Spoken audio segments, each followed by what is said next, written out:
આજે રાજકોટની અનેક શૈક્ષણિક સંસ્થાઓ બકરીદની જાહેર રજા હોવા છતાં આજે શૈક્ષણિક કાર્ય ચાલુ હતું. અમને અનેક વિદ્યાર્થીઓના વાલીઓની ફરિયાદ મળી હતી કે રાજ્ય સરકારની જાહેર રજા હોવા છતાંય અનેક સ્કૂલો વારંવાર સરકારીના નિયમનો ઉલાળ્યો કરી અને વિદ્યાર્થીઓને સ્કૂલે બોલાવે છે.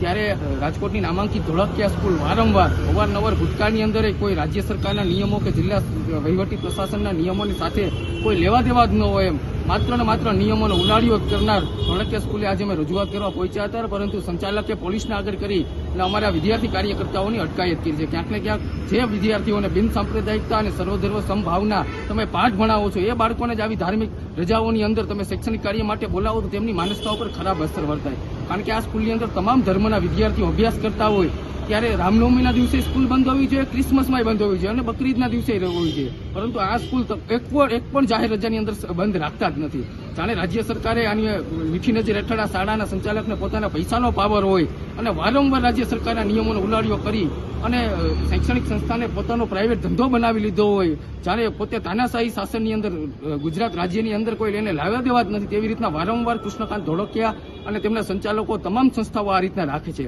અમે જિલ્લા શિક્ષણ અધિકારીને રજૂઆત કરી છે, પણ જિલ્લા શિક્ષણ અધિકારીને પોતે આ જાહેર રજામાં હોવાથી અમારા 12 વાગ્યા સુધી ફોન ઉપાડ્યા નથી. બાદમાં ફોન ઉપાડ્યા બાદે કડક કાર્યવાહીની અમને બાહેંધરી આપી છે, પરંતુ હાલ પણ ધોળકિયા સ્કૂલ ચાલુ છે. એટલે ક્યાંક ને ક્યાંક આવનારા સમયની અંદર કોંગ્રેસ અને અમારા વિદ્યાર્થી પ્રતિનિધિ દ્વારા સરકારી જાહેર રજાઓમાં તમામ શૈક્ષણિક સંસ્થાઓ બંધ રહી અમારી પ્રાયોરિટી છે. આપણો દેશ બિન સાંપ્રદાયિક દેશ છે અને આ દેશની અંદર તમામ ધર્મની ધાર્મિક રજાઓમાં જાહેર રજા રહી. તમે જે બાળકોની માનસતાઓ પર જે ખરાબ અસર વર્તાય એમનો સમાજની અંદર ખરાબ મેસેજ જાય.